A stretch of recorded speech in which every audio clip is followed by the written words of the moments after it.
আবার আমাকে হেসেল পরিষ্কার করতে হবে। এখন যদি বড় মা দেখতে পায় বা কোনোভাবে জানতে পারে তাহলে আমাকে আবার স্নান করতে হবে, আবার হেসেল পরিষ্কার করতে হবে, রান্না করতে হবে, অনেক দেরি হয়ে যাবে। আচ্ছা সরি, ঠিক আছে, তোমার আর দেরি করার দরকার নেই। তুমি তাড়াতাড়ি রান্নাটা সেরে ঘরে হ্যাঁ যাচ্ছি, তুমি যাও যাও ফ্রেশ হয়ে নাও। আচ্ছা রিং ব্যাক করে নিও।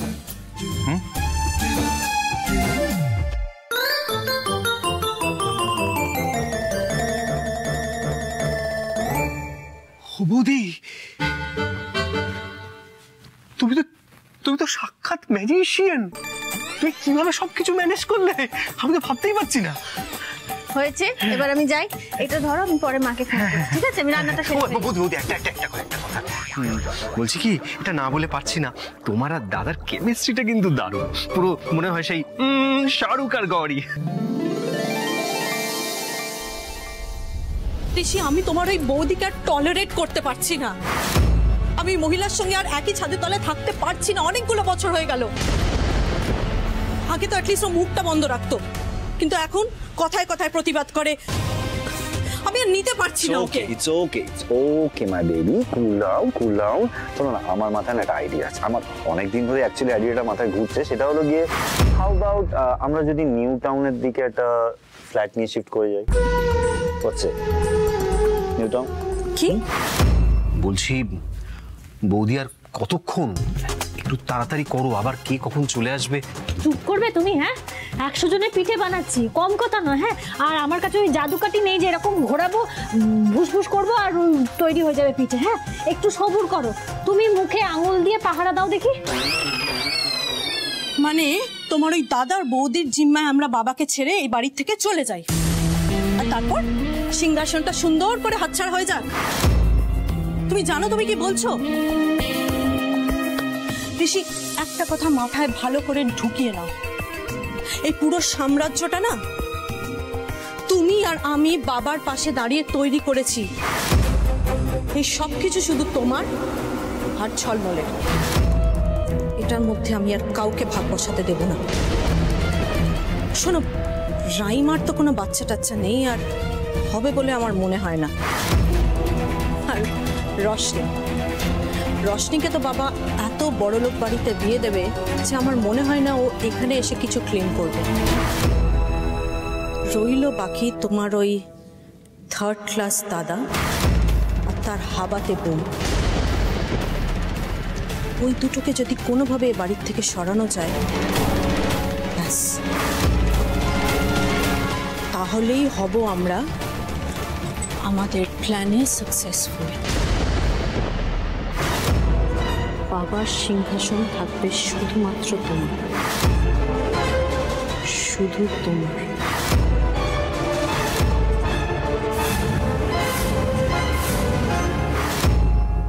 রূপকথা থেকে তারাদের দেখে জামাই দাদা হয়ে গেছে, ভিতরে এসো। আসছি। বাতাসের সুরে সংসার জুড়ে ঝলসে উঠেছে আলো।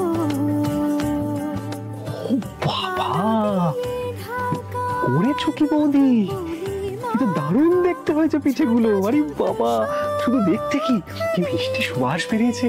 তুই ভাবতে পারছো বৌদি, লোকজন খেয়ে একেবারে ধন্য করবে। জয় মা আলোবালির জয়, জয় মা আলোবালির জয়।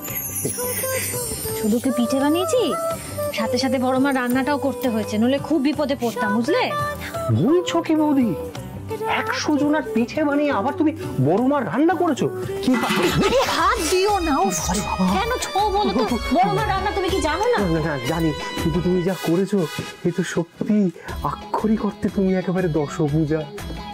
এবার থেকে আমি তোমাকে দুর্গা বৌদি বলে রাখবো। জামাই দাদা, কথা কম কাজ বেশি। একটু হাতে হাতে আমাকে সাহায্য করো, পিঠেগুলো করতে হবে। শোনো, সময় মতন যদি তোমার বন্ধুর বাড়িতে এগুলো না পৌঁছায় তাহলে কিন্তু খুব বিপদ হবে। তখন স্বয়ং মা দুর্গা আমাকে রক্ষা করতে পারবে না। দাও দাও, সাহায্য করো আমাকে। টেনশন করো না বৌদি, একদম টেনশন করো না। চিন্তা করবে না, পুরো প্যাক করব, পেছনের গেট দিয়ে একেবারে পগার পাট। কেন ফোন করেছিস তুই? তোকে ছোটদা ভাই ওইভাবে অপমান করলো, তারপরও তোর কোনো শিক্ষা হলো না পিকু? রোশনি, আমি তোকে ভালোবাসি, আর কে কি বললো আমার কাছে কিচ্ছু ম্যাটার করে না। এত ভালোবাসিস তুই আমাকে পিকু, ওইভাবে অপমানিত হওয়ার পরেও তুই? রোশনি, চুপ করে আছিস কেন? কিছু বল প্লিজ। পিকু, আমি আর কিচ্ছু বলতে চাই না। তোর কাছে হয়তো এগুলো কিচ্ছু ম্যাটার করে না পিকু, কিন্তু আমার সামনে তোকে ওইভাবে অপমান করবে আমি সেটা মানতে পারবো না। তুই এই বাইরের লোকজনদের সাথে মেশামেশিটা বন্ধ কর। বৌদি ভাইকে এইসব নিজেতে শোন, তার থেকে ভালো তুই আর আমাকে কখনো ফোন করিস না, কোনোদিনও ফোন করিস না, প্লিজ পিকু। রোশনি,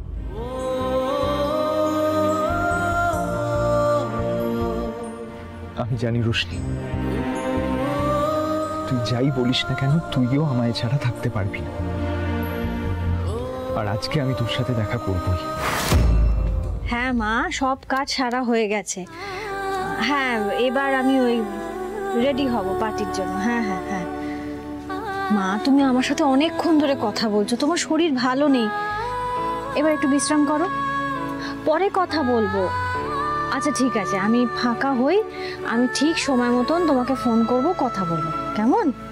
আমি এবার রাখি।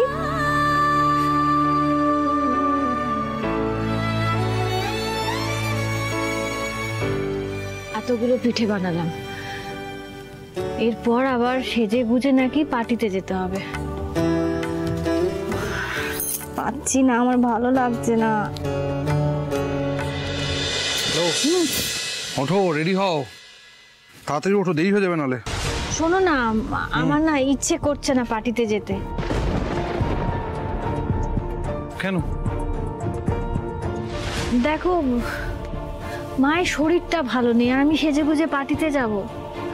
তাছাড়া আমি যাওয়া না যাওয়া কারোর কিচ্ছু এসে যাবে না, এতজন আসবে পার্টিতে, কেউ কেউ বুঝতেই পারবে না আমি আছি না নেই, কারোর কিচ্ছু মনেই হবে না। তুমি দেখো, কোথাও তো যেতে হচ্ছে না, পার্টিটা তো বাড়িতেই, তাহলে অসুবিধাটা কোথায়?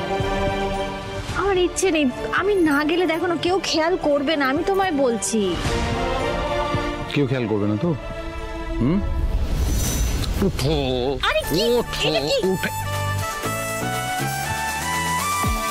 ভুল, কেউ একজন আছে যে খেয়াল করবে, তুমি না গেলে যা যায় আসবে, কারোর জন্য যেতে হবে না, আমার জন্য তুমি চলো, কারণ আমি খেয়াল করব, তুমি না গেলে ওই পার্টিতে আমি থাকতে পারবো না। ঠিক আছে, আমি তোমার জন্য যাব।